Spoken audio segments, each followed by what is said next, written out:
What's going on, everybody? Welcome into Jack's Ramsays Live. Danny Marang, Brandon Sprague. Let me just go ahead and pop that air horn like 8 different times. Just let it resonate, let it ring. Oh, there we go, ladies and gentlemen. Brandon, first of all, yeah, we have nice things. we got a good thing. Is this a nice thing or a good thing? This is a good thing, and a good thing does not have to be a bad thing. So don't interpret that as like I'm poo-pooing. Okay. I'm very ecstatic right now. This was a very good trade. I'm glad that all it took for them was that Milwaukee pick that they didn't care about. I get why Detroit wants to do this. They've got different plans. Jerami clearly wanted to go to a different place, and bada boom, bada bing, here we go. So we got a really good thing. This was a really good trade by Joe Cronin. Let me hold on.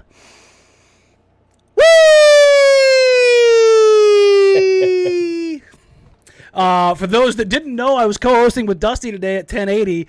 When the news broke, we were hopping off air, and we spent basically the final hour talking about exactly this. Jerami Grant being the first piece to kind of fall. Him or John Collins was going to be the thing that happened real quickly. And everybody's in here. Thank you. We appreciate you. We love you. Come have fun. Come celebrate after a bummer season. It is awesome to be able to have something cool, something nice, something positive to talk about in what has been an incredibly crappy 8 months. Quick question for you. Yeah. And I if I'm forgetting one, correct me. Mm-hmm. Did Neil have a better move than this ever in his tenure? No. Okay. I didn't think so. No. This isn't even just. This is the best. This is the single best transaction the Blazers have made in over a decade, probably since the 2006 NBA draft. As far as making transactions, because remember, they had to trade for LaMarcus and trade for Brandon Roy. That's incredibly sad to think about. My only thought was I don't recall the Wes Matthews thing. I think he was restricted, right? They offered him. They did poison pill that and make it very difficult for Utah. If you want to say trading Gerald Wallace to the Nets to get Dame, that pick, ultimately, that's on that list. But we're talking about franchise altering type stuff. And as good as Grant is, I don't think he's that. But the transaction, considering where they are, is just huge for where they are, what they're going. Again, thank you. We love you. We appreciate you. We've got almost 400 people in here already. It's gonna be absolutely amazing. It's going to be awesome to be able to watch what happens over the next 24 hours. Like, rate, review, subscribe. Help us grow the show. I've already seen a bunch of you pop up in here. I want to victory lap this for just a split second, just because we've had this from the jump. This is going back to the trade deadline. Yes, we have had this from the jump. This was never, ever going to cost the number 7 overall pick. That so many people panicked about that was one of my bigger frustrations. It was like, guys, that is never going to happen. That is far too valuable a pick. It has real value. And for sure. That should kind of tell you where this thing is at right now. Now, we'll get into what happens next, but the idea of getting this done before the draft, you've used the TPE, and let's actually work to that. The fact that they used the TPE, Brandon. I know. How about a trade exception getting used, Daniel? I didn't know it was possible. Holy crap. The Rafe LaFrentz expiring contract of this generation has been used. Oh, my God. Pop the air horn for that one, too. I know. I mean, long time coming. It is just... It's a wonderful feeling. When you saw the Woj bomb... Yeah. What was your initial reaction? Well, here's the funny part. So I'm sitting on my couch. I'm about to go outside with my kids, and I'm going, I just got a phone with my dad. And I'm like, okay, I'm going to go outside and play with my kids. Weather's nice. Check my phone just real quick. And I'm caught up in this mentions back and forth that I look like one of our listeners' girlfriends. And he's very conflicted now. I think there's a part of him that's like, I'm in love with somebody that I watch on YouTube, and he's a man, and I'm not gay. And so I thought that was really funny. I'm going back and forth. Well, not according to somebody else. They said that's unfortunate. But they did. The back and forth was funny. And as I'm responding, I have another notification. I click it. It goes up. And I see 3 tweets. One of them says, Portland can have nice things. And I go, what the fuck? So I go to my feed and it updates and all of a sudden you saw everything. Boom, boom, boom, boom, boom, boom. And I'm like, oh, we got it. We got Jerami Grant. First reaction is good. I'm glad that that's all it took. We had talked about that ad nauseum for over 2 months. Yes. That if you're going to get Jerami Grant, you do not trade 7, use 2025 Milwaukee. And if they don't like it, piss off. And Joe Cronin basically got on the phone with Detroit and said, you want cap space? You want a draft pick for your future? Jeremy doesn't want to be there. Let's make this work. Let's all be happy. What is the one thing that you and I have emphasized when we're talking about player personnel movement? Relationships, relationships, relationships. Yep. What does Damian Lillard have with Jerami Grant? A good relationship. What does Joe Cronin what does Joe Cronin empowering guys to do? What does Josh Hart and Yusuf Nurkic have with Jerami Grant? Tampering. And this is what we said. Tamper away. Yes. Exploit every possible avenue. Yep. Get it done. Yeah. And they did. It is. I was in the studio with Dusty, Sook, and Isaac as it came in, and I went, which is what I tweeted out because that was my only reaction. I had a feeling that this was coming, but not until tomorrow. I will just say this. This is step 1. Step 1 is in the books. They did exactly what they needed to do. They used the minimal amount of assets to extract value and solve a position of need. Going into the 2022-23 season, Brandon, Damian Lillard, Anthony Simons, player to be named later, Jerami Grant, Yusuf Nurkic. It's your starting 5. You got to figure out the small forward position of this. Now, yep. The interesting part of all this now is, as good as this is, what is the other part of this that we have said? Wait until August, right?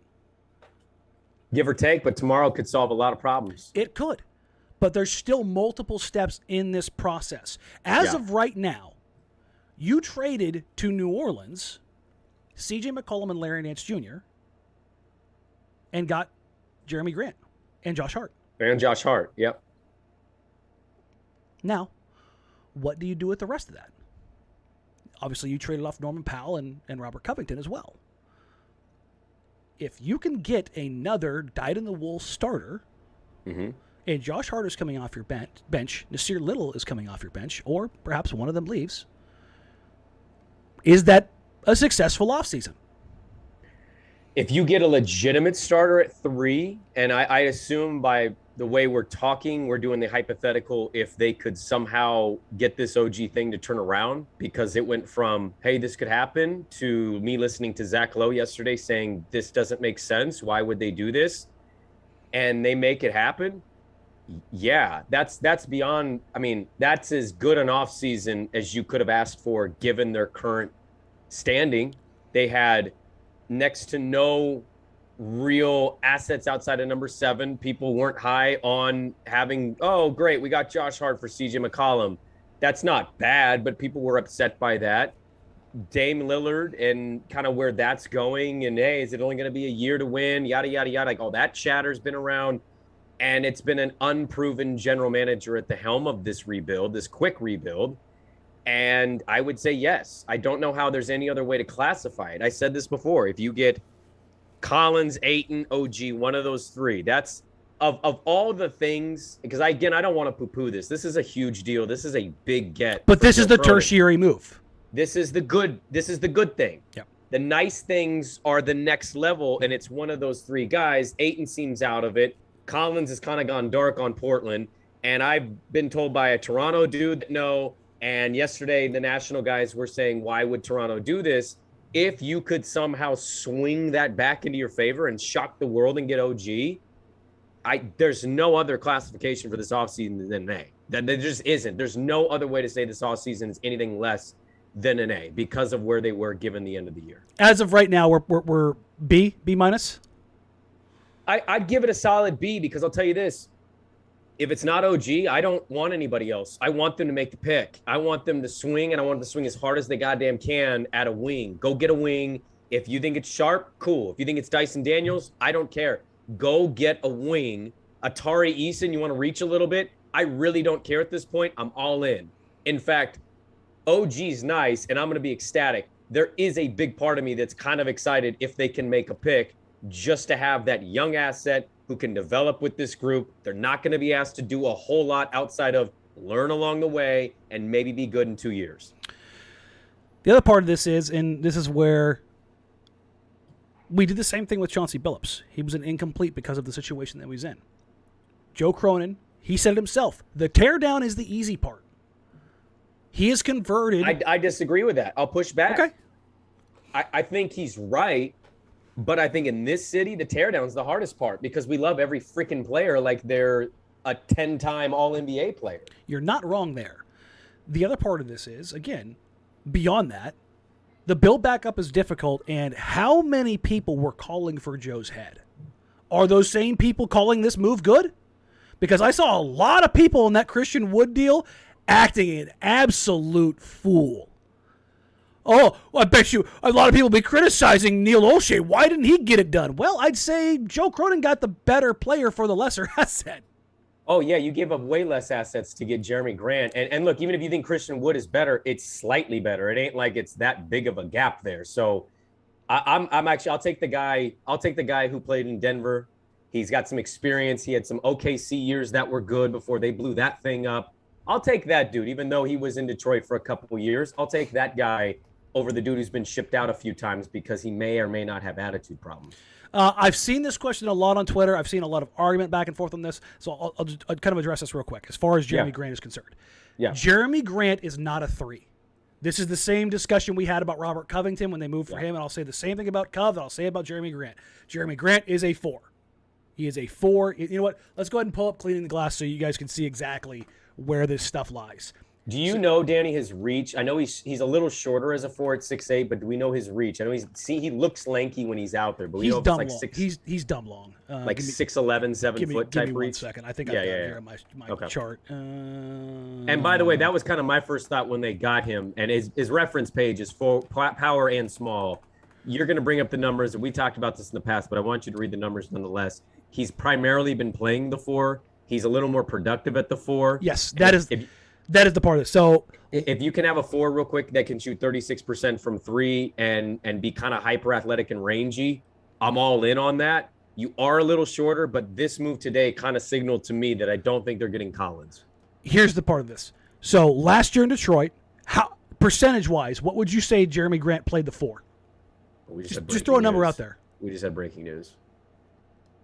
Chris Haynes, Portland Trailblazers in pursuit of Toronto Raptors OG Anunoby with the number 7 pick in Thursday's draft. Ha! Where did we get that? Where did we get that? Where have we heard this before? Crazy, isn't it? It's the full court press, ladies and gentlemen. I was going to say it for the next part of the show. They're all in. Oh, my God. Dame, Ant, OG, Jerami Grant, Yusuf Nurkic. Holy crap. So, I guess we'll go ahead and pivot real quick. Number 1, Jerami Grant played 95% of his time at the power forward position. And you know why he's a power forward, ladies and gentlemen? Because the Portland Trailblazers are targeting OG Anunoby. And this is the full court press. They are leaking it. It is on. This is clutch at work. Please work. Please happen. And please. So Marcus says, Tee Danny feeling himself. You're goddamn right I am. Because I have been sitting here saying this since March. And I had the entire city of Toronto in my mentions, in my DMs, telling me to go to hell, telling me to kill myself, telling me the most despicable shit imaginable. And ladies and gentlemen, you're going to retweet all of it too. Oh, are you kidding me? I screenshot every single one of those scumbags, and I'm going to throw it up there. I'm going to be the most petty human being you've ever seen. Because why? I'm not saying this stuff just to say it. Oh man, I want to say a couple things because it's not done. This is a tweet about pursuit. If it happens, we will get to the part of congratulations. Here's the flowers. I just want to throw out, it is mind blowing to watch a general manager actually have the balls to do anything to help a veteran player in the prime of his career go have his best shot to go win. It's this today I don't know if they're going to get OG. If they do, awesome. What did we always say? But step Danny, up and swing. If you don't swing, you have what you had for the last 5 years, with your 1 year being a complete outlier of matchup. This is an actual general manager that gives a damn and is trying to turn this from what? Fourth worst team, probably the worst roster-wise. It was the worst, but at the end of the season, it was the worst team in the NBA. One of the worst teams we've seen in NBA history. To at least a team that makes the national guys, when they do these preseason predictions, go, I don't know how to feel, because this team could scare the living shit out of a lot of other temes. Dame and OG Grant, Yusuf Nurkic is a damn good team. Is it a title contending team? With Hart, Nas. Well, okay.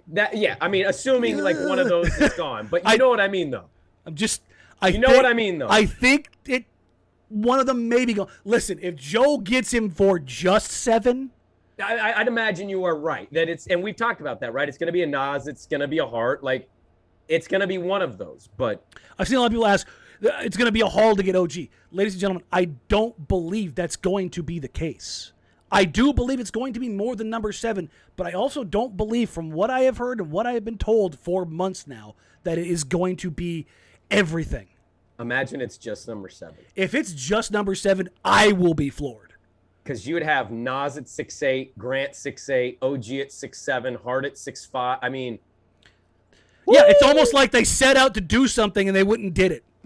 Yeah, it's almost like they saw the rest of the league and said, hey, length and athleticism and rangy wings, that matters. Look at the NBA Finals, for God's sakes. Bill coming in here now. Yes, the TPE is gone. Jerami Grant was absorbed in the TPE because the transaction was just picks and a player going back and forth. So that means there was no money going out for Portland side, which means he has to be absorbed into the TPE unless they, well, no, because they'll still want to use Jerami for the DPE because he's got the larger salary. So they want to maximize that part of it, so it makes it easier to kind of figure some things out. But there you go. I had the let's talk about Trader Joe, what's coming next, and previewing the draft. But shout out Chris Haynes for putting that one out there. But that's the news, and we're up to over 800 people in here right now. I just want to say too, because I'm seeing some tweets from people that I follow, people being retweeted, and I understand that the OG Portland stuff. Like I saw this from Hardwood. Wait, was the Clutch wants OG to Portland for the 7 thing not already out there? No. It was. There is a difference, ladies and gentlemen, when Danny, me, random other blog or podcast hosts talk about this stuff. There's a difference when it goes to the Woj, Haynes, Shams. This is the Blazers putting pressure on the Toronto Raptors. That's what this is. Yeah. Like if you want to context clue this, you want to read between the lines, that's what this is. This is an all-out blitz to try to get OG Anunoby for the number 7 pick. That's what this is. I hope they can pull it off. I hope they can pull it off for basketball reasons entirely, but I'm lying through my teeth if I don't say I want to be the pettiest SOB on the face of the planet. I want the entire city of Toronto to block me when it's all said and done. Well, they probably already have. I saw this one from your good friend Seth Partnow.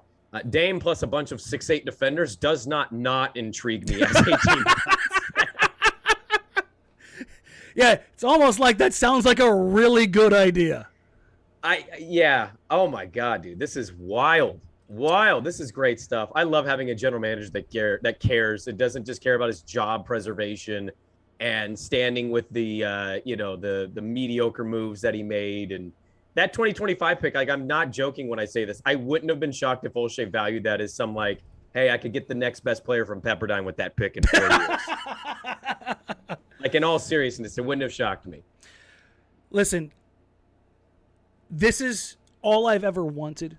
If this was Neil Olshey doing this, no. So again, I feel like you should have sang that. You should be like, it's all I ever wanted. It's all I ever wanted.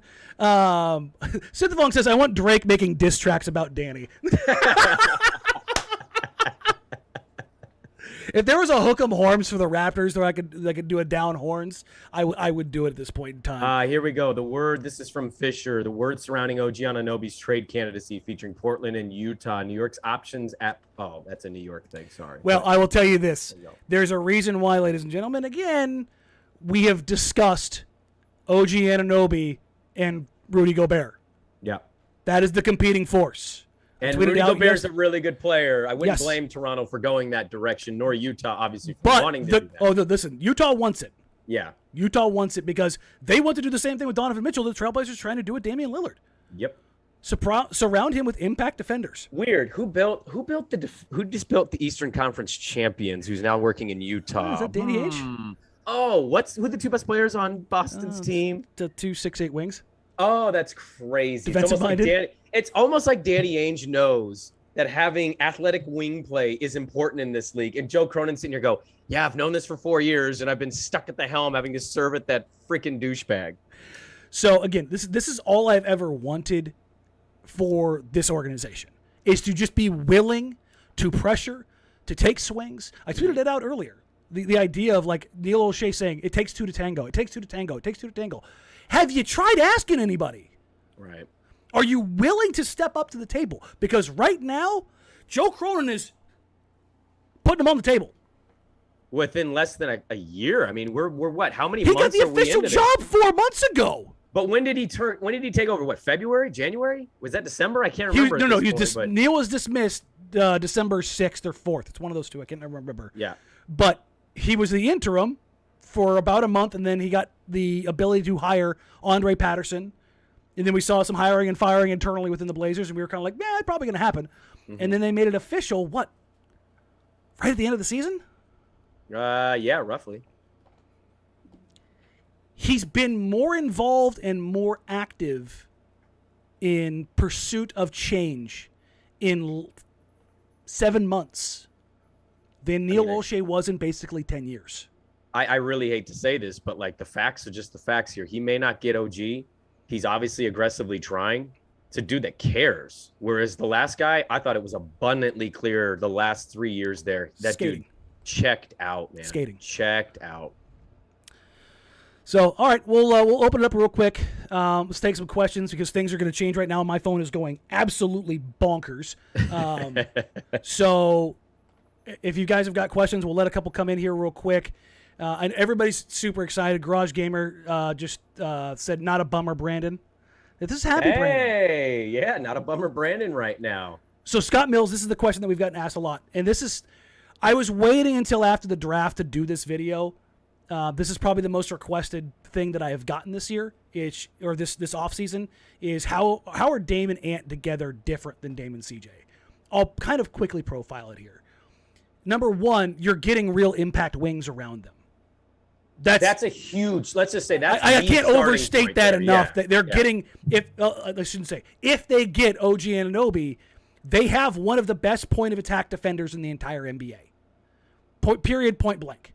You can be disruptive. You can dictate things. You can switch across your back line. Like you can be supremely aggressive. Those things matter. The other part of this is Ant is longer, quicker, more explosive, more athletic than CJ McCollum ever was. Ever. Oh, no, that's a no-brainer. Yeah. Does Ant need to work on his defensive game? Yes. Has Ant told me specifically that those are the things that he's working on? Yes. Offensively, they're very different. Ant and CJ. They're both supremely talented shooters. But that's where it stops. CJ needs the ball infinitely more than Anthony Simons. You saw what happened with Anthony Simons when he ran the point. He was off the ball, creating, attacking, getting downhill, doing things that looked a lot like Damian Lillard. But he's also arguably one of the 3 best spot-up and catch-and-shoot guys in the entire NBA. BDA Sports International tweeted out earlier today, I believe it was his catch-and-shoot percentage. I think he was top 3. Yep. They tagged me in the Ant tweets now, so I saw it as it came through my mentions. I wonder why. You just wear his hats and have his poster on our podcast. I may know the guy. There's a lot of different scenarios at play that make this different beyond just the differences between Anthony Simons and CJ McCollum. Would you agree? Oh yeah, I mean, to me, I think it's a fair thing to ask. Obviously, I know they're different players; their styles are different. I think Ant, with the certain kind of flow of things, can fit really well. But I do think it's a fair thing to wonder. But if you're going to get an OG Anunoby and a Jerami Grant, yeah, I mean, compare that to a Mo Harkless and an Al-Farouq Aminu. And I don't even know if these people are wrong, but I know the people exist that think, had you had that kind of play and made any kind of move and just built with those two, you could have maybe felt a lot different about the tenure. And I won't completely dismiss that. It does make you feel different when you have better defensive players and you have rangy wing play on the court with those two. It just will. This is another question here. This is from the account. Great name. Are the excuse me? Are the Sharp? I have no voice. Turns out doing 3 hours of radio and then coming here and doing this immediately, not good for your voice. Tell me about it. Hey, you get a couple hours. Come on now. Are the Sharp rumors part of a media pressure for OG indicative of genuine probability to draft him, or both at once? Where do you fall there? Can you ask again? You cut out in my headphones. Oh, there we go. Are the Sharp rumors, Shaden Sharp, part of a media pressure for OG indicative of genuine probability to draft him, or both at once? I kind of lean both at once. Yeah. For those on the audio side, that's the can't see me smoke screen. I was gonna say there's a lot of people listening to the podcast, not able to see it, so explain that one. No way, the visual medium doesn't play well on audio forms? Who knew? Somebody tell Colin Coward. Joy, watch this highlight. Like, I'm just in my car. Yeah, no, it makes a ton of sense. But the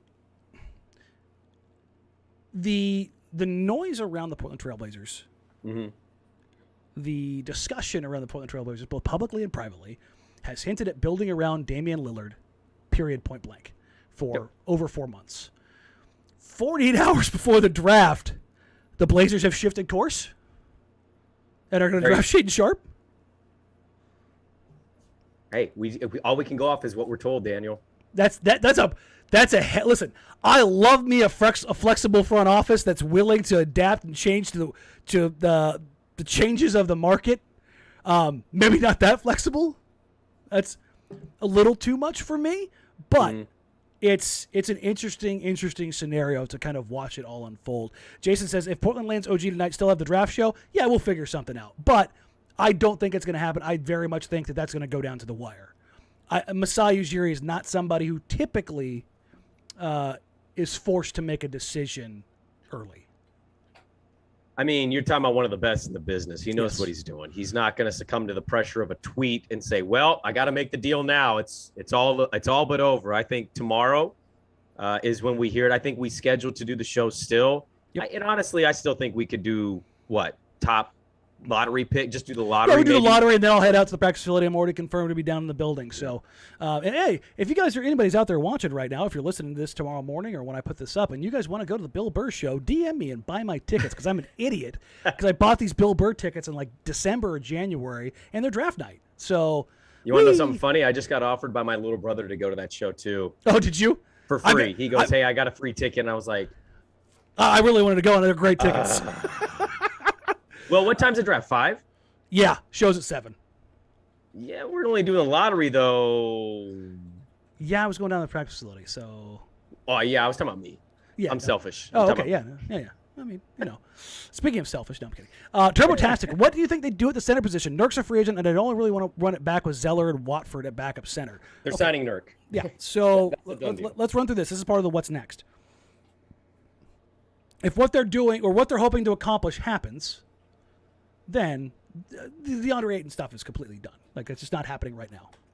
They're going to sign Yusuf Nurkic. And part of that makes a ton of sense, particularly because they got him to shut it down for the season. They're going to pay him. Now, again, who represents Yusuf Nurkic? Clutch. Who represents OG Anunoby? Clutch. Let's not piss off anybody right now. Yeah. So that part of it makes a ton of sense. So they bring back Nurk, and they'll if the math that I did looking at all of this says they will have access to the full MLE. If the transactions process the way that I think they will, they will have access to the full MLE. Then they could go out there, and I heard that there might be a slight change in Mo Bamba. He might be available. He might be obtainable. So now you're going to bring us a 7-foot dude with a 9-foot reach. Oh my God! Come off the bench. Real quick, because somebody else asked. Jerami Grant has an 8-foot 11-inch standing reach and a 7'3" wingspan. 7'3", okay, yeah, he's part pterodactyl. Yeah. I mean, you ran it with Al Farouk for years, so you'll be fine. I mean, I'm serious. You ran it without Farouk for like 6 years. I think you'll be okay. And then Evan James just thought bumping to the Knicks was done. Yeah, I had heard a lot of the same, but it sounds like that they're probably gonna invest in Mitchell Robinson again, which I found to be a little bit interesting. Interesting decision considering Mo is from New York, so you get a little bit of the New York crowd to go in. It sounds like they're going to swing and miss on Jalen Brunson. I mean, we'll see. We'll see what the Knicks do. When the Knicks get desperate, the Knicks do some goofy things. Maybe they offer Mo Bamba a max contract. Quickly on the Nurkic front, you also have to take into account how the season ended. I don't know how many people remember this. He was actually starting to play really good basketball. He's playing the best basketball of his career, probably. Well, post leg break. Post leg break, he was getting it going. Now, again, the team wasn't very good, but he was putting up the stats. You're not getting a guy in a contract year to voluntarily shut it down without some serious assurances, without a big handshake of, yeah, big guy, we're going to give you that contract, because that would make no financial sense for him. And by all reports, that injury was as fake as anything. So I think that's all but done personally. Jeremy Krecklow, this is a serious question. What's the chance of LeBron coming up to Portland for a year or two, given him and Dame are cool, and the Portland becoming clutch Northwest? Not happening. Doubt that. Now, when Braun retires, maybe Fenway Sports Group puts in a bid for the Blazers, if Phil Knight hasn't bought him by then. Or we use one of our second-round picks and draft Bronny. Which, that might be the way to bring him in. I'm all in. Bring 41-year-old LeBron James to town. He could be our sixth man. This is the big question, and this is what I will be kind of tracking over the next 24 hours. This is from Jaron. If OG doesn't happen, do they keep the pick? Who is their target? I don't know. Well, that's the fun thing here to me, and I do think it's important to note, if Masai does not give in and OG isn't traded to Portland. Where they pivot here is interesting. The pivot to me is keep the pick and you draft him. You go draft a player. I value that too much. There's nobody else out there outside OG that really interests me that much. I want them to go get a young wing. I want some more nice things.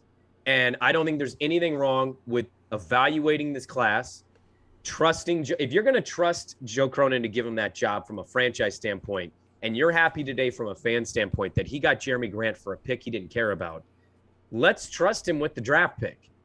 I mean, I think he at least deserves that. So whether that's, again, a Dyson Daniels, a Mathurin, a Sharp, I'm kind of throwing names top of my head, and those three are kind of just up there. But whoever that is, go draft a 3, and let's trust that player can be helpful and impactful, and maybe a year or two take quite a step to help that roster. I really, really want them to keep that pick and use it if they can't get OG with it.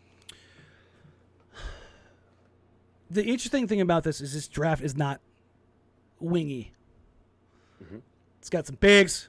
Yep. Got quite a few combo guards. It's got some tweeners, right? It's got these 6'5" guys who some want to say he's kind of 6'6" if he's standing up a little bit more. A lot of guys that are maybe like, if they were that size, you're like, oh yeah, no, that makes sense. But Sharp does interest me. I got to be honest. I know that may be a no-go because he's 18 on the timeline with what this team is, but it does interest me quite a bit. Yeah, it's. His teammates. Look, I'm just going to relay information in case people missed my morning radio show today. Yeah, go. Had a guy from Kentucky on, just like, hey, you're down in Lexington. What happened here? By all reports, great kid, great guy. He allowed handlers and parents to kind of step in and say, you don't really need to play, Shaden. You have the athleticism and gifts to still get drafted fairly highly. That's exactly what happened. He didn't play. They thought he was going to. Calipari thought he was going to. He never did. When asked for the first time, his teammates, hey, what can you tell us about this kid? The first answer was, oh, NBA player. He can shoot. He can handle. He play makes. Incredible. When I asked a draft scout or draft evaluator for CBS Sports, Matt Norlander, he thinks he's the top 3 talent in the entire draft and thinks if he would have played his year at Kentucky, this is a top 3 pick. He is bypassing a Jabari, a Paolo, a Chet, whoever the hell you want to throw in there. Which he's undersized for that spot. But he thinks he's that kind of talent. The other thing to consider, and I'm not saying it's going to happen, Giannis is an outlier here. But the cool thing about Giannis is when he was drafted, he was 6'9". He's now damn near 7 feet, if not 7 feet. Shaden's 18. I don't know if he's not going to grow another inch. And maybe he gets to 6'7", and you feel a little different. So again, I'm just selling high on a guy that they may or may not even be drafting, but I'm kind of telling you guys where I'm at on this. If it's not OG, I want them to use that pick. I think it can be valuable. When I God, my throat is just cooked. You sound like me after a post-game show with a 4 a.m. wake-up call. The idea of Shaden Sharp makes a lot of sense, and Jay Billis said the same thing. He said if he went back to school and came out next year, he thinks he would be the number 1 overall pick. Jay Billis went to campus and couldn't stop staring at him. He went to scout the Kentucky team and just could not stop watching Shaden play. Which is insane to think about when Victor Wembanyama is in next year's draft. Right. That class next year is supposed to be loaded. Like the first 8 guys in that draft would go ahead of basically everyone in this draft. Mm-hmm. That's how good that class is right now looking. It's insane. Now, if you wanted to live on both sides of the fence, which is the now and post Damian Lillard, Sharp makes sense. Because if you did this, you would be moving into a world where in 2-3 years, whatever it is, if Dame moves on, your lineup consists of Anthony Simons, Shaden Sharp, possibly OG Anunoby, who are going to be anywhere between Ant and OG would be 25 and 28, which that's their primes. Yeah. And Shaden Sharp would be 22, which is Anthony Simons right now. And you'd move Ant to maybe a more natural position at the 1, and you'd be bigger. You'd be supremely athletic. It's a position where if you're hedging against Damian Lillard leaving, it makes sense. I don't believe the Blazers are doing that. And I think that they are going to, if they do end up making the selection at that spot because they can't get a deal for OG done, mm-hmm. I think they try to find a trade. So you between now and free agency. Tap in for hypothetical purposes, the Lou Dort for 12. You get a bench guy who's really good defensively and can shoot. I think if they move back in the draft, to get more, I think they would ask for a shit ton. I think they would ask for Lou Dort 12 and another first round pick from OKC. Considering OKC has 3 in the first, right? Yes, but I think they would ask for a 2023 pick because they have multiple. Oh yeah, I mean that would be fantastic. As long as I'll say this too, if that's your move, then cool, you've added depth. I mean, you're also still having a pick. I want them to draft tomorrow, and if it doesn't happen because you get OG, I can live with that. I'll be ecstatic. That is nice things. That's the very definition. If it's not OG, I still want to have a pick. Whether that's trading and getting an asset with another asset, I still want the draft pick.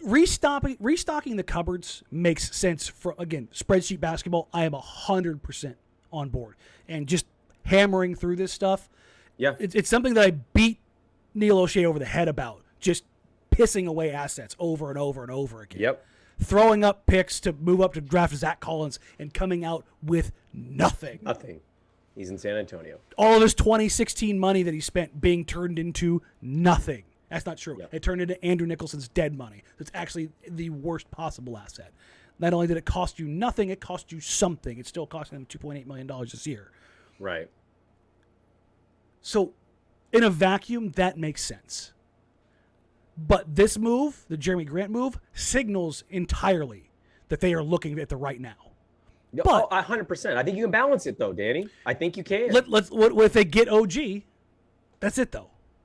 Oh, no. If you get OG, I'm you're on changing. Board. Okay, I'm on gotcha. board. Yeah, no, I'm saying if it's not OG, I either want them to stay at 7 or go get Lou Dort in 12 and draft Tari Eason if he's there. Like, I want them to get a little weird if you can't get OG. Okay. And whether that's keeping 7 or moving back and getting another player, either scenario, I'm ecstatic. I think Blazer fans should be really happy right now. This isn't about Jerami Grant is going to win you a championship. This is about solving a positional need for a low-cost price while still having your most valuable asset, the only one that's not untouchable, and using that or flipping it for another pick and a player that can help.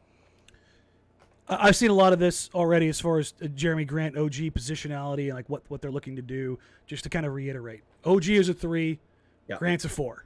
And as far as the positionless NBA, the Trailblazers aren't there yet because they have a traditional big and they have a traditional point guard. Yeah. They don't have in Damian Lillard, a Marcus Smart who's a primary ball handler of sorts, but also 6'4", 6'5", and a complete tank. Yeah. And Dame, don't get me wrong, strong as an ox, but not that kind of player. Ant is a traditional 2. Grant and OG are going to slot in as the 3 and 4. Now, does this give the Blazers an opportunity to do some weird shit? Yes, it does. They could go Ant, Hart, Nasir, Grant, OG, and go hyper athletic and just do things that Portland has not been able to do for a decade or longer. That's the positional flexibility of that makes a ton of sense. 100%, yeah. And I think that's something that's on the table now. Just getting Jerami Grant. Jerami Grant allows you to do some positional things that you couldn't do before. Because as much as he's a 4, and I've kind of driven this home, Covington was a 4 leaning towards a small ball 5 from the jump. Grant is a 4. Now, if you squeeze him in at the 3, is it the end of the world? No, especially considering the Blazers are playing small and they've had opportunity cost to that position in the past. But I don't think you're optimizing it. And what Joe Cronin and Chauncey Billups seem to be all on board for is getting size, getting length, getting athleticism, getting that ability to dictate and optimization. Yep. And that's the opportunity that's on the table right now. I feel like we're going to just kind of start rehashing stuff as we're getting through this, and we're going to get more information as it comes in. So we're going to kind of wrap it up here. Yeah, I don't see any other questions. We got a big day tomorrow. We have a massive day tomorrow. Brandon and I will go live at 4:30. So 4:30, we will be going live via the Watch Playback app. You guys, it'll be public. Everybody should be able to get in. There should be no issues. I will post links on Twitter. I will post links on Instagram. I will post links on the YouTube channel. If you guys are new here, we appreciate you. We love you. We've been floating in and out over 1,000 live viewers, so thank you guys. We appreciate you. Like, rate, review, subscribe. You can follow us on social media at Danny Marang, at Brandon Sprague, at Jacked Ramsays. Email the show, jackedramsays@gmail.com. Tomorrow is going to be a massive, massive, massive day. And again, this is kind of what we've been hinting at really since the trade deadline. What can they get done draft night? And then how does it look come August 1st? It's amazing when you don't overreact and bury somebody after a trade deadline. It's crazy, isn't it? Give him the opportunity. Listen, if he buried himself, then so be it. We would have told you, though. We would have been honest about it. I don't get paid by Joe Cronin to give takes, man. Like, that certainly ain't happening. So it's a good start. It's a great start to an offseason. So, again, thank you guys. We appreciate you. We will see you there. Until then, enjoy this small win, and we will catch you guys later.